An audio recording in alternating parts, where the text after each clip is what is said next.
त्यसपछि अब हामी चाहिँ ठ्याक्कै यो हामी काली माताको दर्शन गरेर चाहिँ अब हामी फर्किने अवस्थामा छौँ। तपाईँ यसरी हेर्न सक्नुहुन्छ, हेर्नुहोस् मन्दिरमा।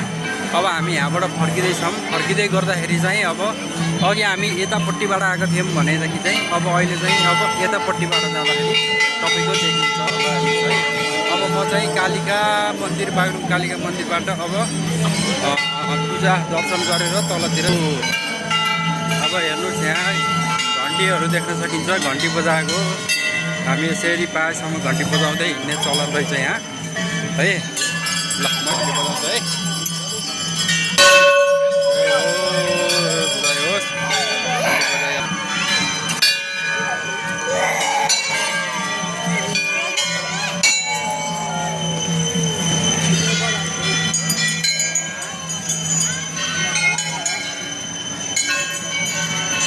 अब कुरा के हो भनेदेखि चाहिँ होइन, अब म चाहिँ खासमा चाहिँ मेरो युट्युब च्यानल थियो नि त, इनसाइड एक्सप्लेनर होइन। मैले त्यहाँ तपाईँको पोलिटिक्स एनालिस्टहरू गर्ने गर्थेँ। अब आज चाहिँ यसो यो दसैँको माहौलमा चाहिँ परिवर्तित अवस्थामा चाहिँ जेएनजी पुस्ताहरूले गरेको विद्रोहपछि चाहिँ यो एकदम यो दसैँको अवसरमा यता बागलुङ कालिका मन्दिरतिर आएर रिफ्रेसमेन्ट पनि भइरहेको र प्लस तपाईँको अत्यन्त राम्रो पनि भइरहेको है।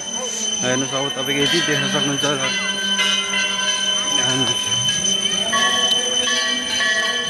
यतिका धेरै मान्छेहरू हिँडिरहेका छन्, देख्न सक्ने पनि आएर झम झम झम झ्याउकिनेको आवाज छ।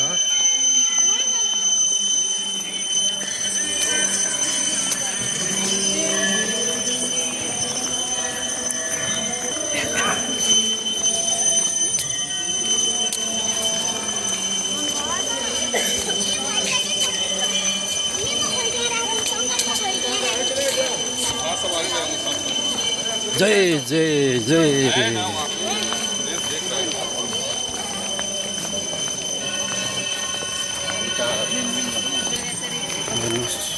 मान्छेहरूको भिड तपाईँको भिडहरू पनि मस्तै छ।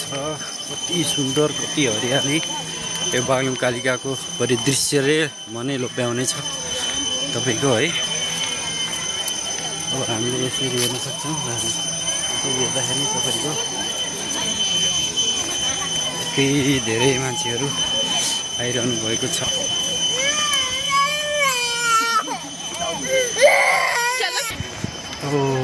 छक्कै लाग्यो। हेर्नुहोस् तपाईँको हामी बागलुङ कालिका यात्रा गरिरहेको छु।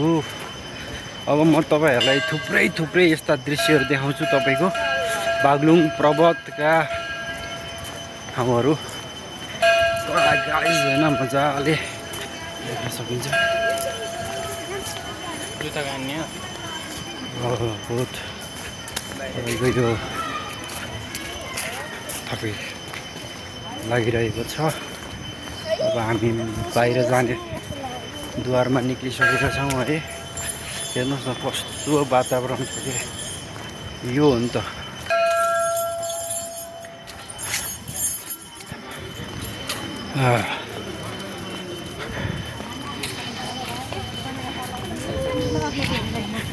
अब हामी प्रवेशद्वारबाट म हेरिने क्रममा छु। अब थकै पनि ला, बिहान 4 बजे हिँडेको, केही खाएन। अब बुवा मम्मीहरू मामाइजूहरू पछाडि हुनुहुन्छ, म चाहिँ अगाडि आइरहेको छु। यस्तो मजाको झ्याउको आवाज छ कि यहाँ शान्त होइन। यसले एउटा छुट्टै तपाईँको आनन्द एवं रिफ्रेसमेन्ट तपाईँको दिइरहेछ। बडा आनन्द छ हेर्नु है। अघि हामी इन्ट्री गर्दै थियौँ, यो चाहिँ हाम्रो एक्जिट हुनु नि।